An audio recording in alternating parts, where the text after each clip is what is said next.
RomanceWebNovel, Chapter 14, Conflicts. As Lith predicted, his fifth winter revealed to be quite interesting. Treating Tista's condition required 2 sessions per week minimum, each one lasting around 4 hours. 2 for the treatment itself and the remaining time for him to bathe and recover his strength. Manipulating Tista's mana flow while simultaneously using fire, water and dark magic took its toll every time. The good news was that with so much practice, he was becoming accustomed to casting and maintaining several spells active at once. Every treatment was easier than the previous one and her symptoms were quickly improving.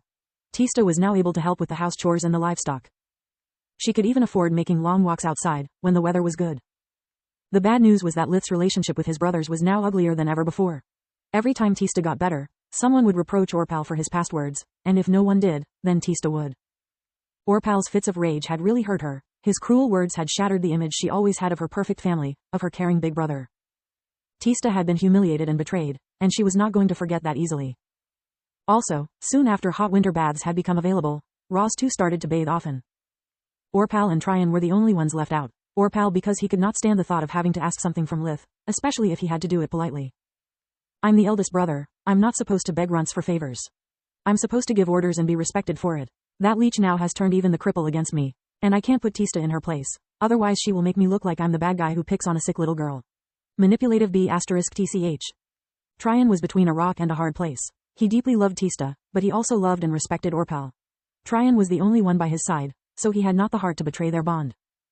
With everyone else fresh and clean, their smell stuck out like a sore thumb. Even with all their family goodwill, disgusted grimaces were impossible to avoid from time to time.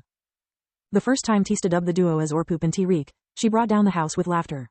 Orpal and Tryon blamed Lith for their humiliation, but he just ignored them like he always did. Roz made for Lith a pair of snowshoes, spending more and more time with him. Roz also started imparting him lessons about how to operate a farm and teaching how to whittle. Lith was still very young, but knowing he was able to skin and gut his game, Roz thought there was no risk for him in handling a carving knife. Orpal and Tryon lived the situation differently, though. Until then, Lith had spent most of his time with the girls, letting Roz spend all his free time with the boys. They felt wrong twice, once because Lith was robbing them of their dad time, the second because he always refused teaching them whittling before they reached the age of 8. Things got even more unpleasant for Lith after midwinter. Every time he would treat Tista, he could notice that something was off. Both his mother and sister had an odd look in their eyes. Often, they would open their mouth, only to close them right away, giving him the silent treatment for hours. Lith couldn't figure out the reason of this behavior, so his mind started spinning like crazy. Do they believe me a pervert? Have I looked at them in an inappropriate way? Maybe they are starting to suspect something. Maybe they know I am from a different world. Lith's full-blown paranoia wouldn't give him a second of rest, preventing him to have a good night of sleep. He heard them sighing too often, something was definitely off. It took Lith all his courage to muster the strength to face them and ask for the truth. The confrontation took place in the girls' room, where they were all gathered for Tista's treatment. Lith, did you really not notice any changes? Alina asked, pouting. Yes, I did. Tista is feeling much better now, right? Of course there's that, but don't you notice anything here? She waved her hand, going from Tista's head to toes. That's my sister. And, she prompted. Her health is getting better, nothing is getting worse. Tista is still Tista. For the first time in his 3 lives, Lith could spectate with his own eyes a synchronized facepalm outside internet meme gifs. Rena was fuming. Really? Don't you notice that her hair is soft and silky? That it never tangles or gets split ends? Tista had light brown hair with shades of purple all over them. Ever since the treatment began, the color had got more vibrant and visible. Shades of purple, this is really another world after all. I wonder why women do have them and men do not, Lith thought. Now that you mention it, yes I do. But normally I don't care for hair, I keep mine short for a reason. Rena shook her head. Don't you even notice that her skin has got smoother, with no imperfections? That she is growing taller and slender than her peers? Lith kept scratching his head. He knew nothing about the average girl. Also, they were simply describing the side effects of removing impurities. And why is that a problem? Aren't those all good things? This time even Tista joined the facepalm. They are envious of those things, dummy. They just want you to do the same for them. Lith was flabbergasted by such trivial demands. All those grimaces, the silent treatment, all of it for such a stupid reason? Lith, dear, being attractive for a girl is a pretty big deal. For your sisters could mean getting the possibility to choose between just a wealthy man, and a good, wealthy man. It can affect their entire life, their happiness. That sounded right to Lith's ears. How could I have not thought of that? While for your poor mother, it means that she can finally make all those pompous, high and mighty neighbors of her, that keep bragging about having so much more money than her, flaunting all the pricey beauty creams they can afford, kicking themselves out of envy. That sounded right to Lith's ears too. He accepted with a sigh, and his life finally returned to normal. He had to spend at least 3 afternoons a week for all the treatments, but it was worth it. All that practice made his mana core grow steady and fast, his control of mana and cast speed improved by leap and bounds. Right before the end of winter, he was forced to take in a new customer. With the weather improving, the neighboring families started meeting often, sometimes for a visit, more often they would simply bump into each other while trading goods at the village. And that was driving Roz crazy. Lith, you have to help me. His plea was desperate. Your mother looks at least 10 years younger, and I am starting to look more like her father rather than her husband. People keep murmuring how she was unfortunate marrying me, that she could have got so much better. Please do your thing on me too. Lith had heard the rumors. They were mean and petty, and deserved to be faced head-on. He would not allow anyone to speak ill of his dad. Fine, but only at some conditions, the same I asked from Mom. 1. Secrecy. Nobody must ever know outside you and me. Think of all the bad people that could want to exploit me. Roz nodded. 2nd, you will never talk about it with Orpal or Tryon, nor ask me to do it for them. I don't care if they fall on love or want to marry. They made pretty clear what they feel toward me and Tista. I will not endanger my safety for them. Take it or leave it. Roz wanted to object, remind Lith that they were family too. But their behavior had only gotten worse after being forced to spend so much time together during winter. Roz had to scold them multiple times just to make them behave properly. I can only hope that when they grow up, my sons will be able to mend their relationship. I can't force them to get along. And so, he accepted. A few weeks later, Lith was headed to Celia's house for the usual cleaning, before going hunting. The dawn's light made the world around him look like out of a fairy tale. The thin layer of snow was immaculate, reflecting the orange light over the weeds and trees along the way. His surroundings were completely silent, the world still and at peace. At the next clearing, Lith took out the magic stone out of his pouch, observing it in the morning light. During the winter months the magic stone had mended most of the teeth marks. Both its life force and mana flow had tremendously improved, but it was still useless as the day Lith found it. Just my luck, he sighed. I risked my life facing that rye for nothing. Let's hope I can find something in Nana's books, otherwise my only option is to find someone willing to buy it. Lith was really impatient to start his apprenticeship. It meant being finally able to study magic from books instead as a self-taught. Also, as an apprentice healer, he would get practice magic and be paid for it, gaining the village recognition and respect. So many birds with just one stone. After putting the magic stone back into the pouch, Lith arrived at his destination and opened the door. That day Celia was out of town to sell her merchandise, so she had left the door open for him. It didn't take him much time to clean everything and leave. As soon as he walked out the house, he got hit in the head by a wooden stick.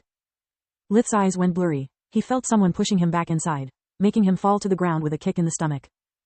Look who's here, the little leech. Lith recognized that voice. He was one of Orpal's friends. 4 boys quickly surrounded Lith, kicking him while he was still down, while a 5th closed the door after checking that no one did notice them. You little arrogant piece of sh*t. Orpal told us all about you. How you humiliate him every day, how you even dare stealing his food. Yeah, another one yelled. He is your big brother. It should be him getting the best part of the game, not you, little ungrateful runt. Less yelling and more kicking, Trant. Remember Orpal's words, if Leech gets the chance to use his magic, we are finished. Despite Lith was curling up, desperately trying to shield his head and stomach, another kick grazed his face, making one of his baby teeth fall. I know what to do. Trant moved forward gripping Lith's hands with enough strength to crush them. Let's see how he does magic without hands. By coming that close, Trant had forced his friends to stop kicking, and a moment was all that Lith needed. He released all the lightning he could muster, shocking Trant out cold. But before he could do anything else, the wooden stick hit him in the head again, making him collapse. UD*CK head, how dare you hurt your seniors? You deserve to die. The beating resumed, this time with no hint of mercy or holding back. Lith started coughing blood and teeth. The 4 had him surrounded. Lith tried multiple times rolling out of the encirclement, but he would be sent back in the middle every single time. Lots of feelings were ravaging his mind, while his body was burning with pain. The spite for his brother's betrayal, the rage of being assaulted by boys with double his age and size. But most of all, he felt helpless, and afraid of death. Damn magic, what use are you if I don't have the time to concentrate? Stupid stone, I kept you hanging from my neck for months, do something. Help me, somebody, anybody, help me. All his silent pleas went unfulfilled. While his conscience was fading, Lith started cursing himself for his weakness and helplessness. Magic, martial arts, all that careful preparation, useless. Oddly, his last thought was not for his family or revenge, but for his last opponent. If only I was as strong as a rye. He stopped my spirit magic so easily by. His survival instinct kicked in, his mind and body acting in unison. By infusing himself with mana. And I can do that too. It's the same principle behind life and fire vision. With each breath he started calling upon the elemental energy, but instead of wasting time giving it a form, Lith let it merge directly with his mana core, infusing himself with earth magic. His whole body started hardening, the pain getting duller and duller. Lith also infused himself with light magic, accelerating his healing and preventing himself from losing consciousness. Soon he was able to ignore the kicks, springing back up in one fluid motion. What is earth? It's just a mix of minerals and organic matter, the same as my body. I can be immovable like a mountain. With that thought, he further hardened his head, before headbutting from below the chin of the assailant in front of him. Before the remaining 3 could recover from the surprise and resume the encirclement, Lith raised his guard. The left arm forward for blocking, the right arm ready to strike. Orpal's friends were scared. After Lith knocked down their leader with the headbutt, the only thing on their mind was to prevent him to use magic, so they rushed forward, not giving him time to recover. The closest assailant tried to punch Lith in the face, to disrupt any casting he could attempt. 60% of the human body is made of water. I can be formless like water. Lith's left arm, imbued with water magic, coiled around his opponent's right arm like a snake. The body burns calories to produce heat and energy. I can be destructive like fire. Fire magic burned through his muscles, granting Lith short bursts of explosive strength. By flexing his left arm, Lith broke the immobilized limb in 3 points, elbow, ulna and radius, while his right fist hit the opponent on the nose, pulverizing it. The pain made the boy faint, his nose bleeding profusely. The remaining 2 fell into panic, and tried to run away. Nerves, synapses. All the information and orders in the body are transmitted via electrical impulse. I can be fast as lightning. Lith imbued all his body with air magic, becoming fast enough to blink in front of them, punching both in the gonads at the same time. All of his opponents were down, sobbing in pain or fainted. Lith spit a mouthful of blood, while contemplating the results of his last experiment. Seems that this new magic puts too much strain on my body. Maybe I'm too young, maybe I took too much damage, whatever. I have all the time in the world now. I need to decide what to do with you mother f*** curs. Lith said while using light magic to heal his internal injuries. It may take a while, but you'll get my undivided attention. Enjoy your stay. Lith sat on the couch, his left hand on the chest, performing the healing. The right one was open in front of him, releasing 5 streams of lightning that enveloped the 5 boys like tendrils, making them scream with agony.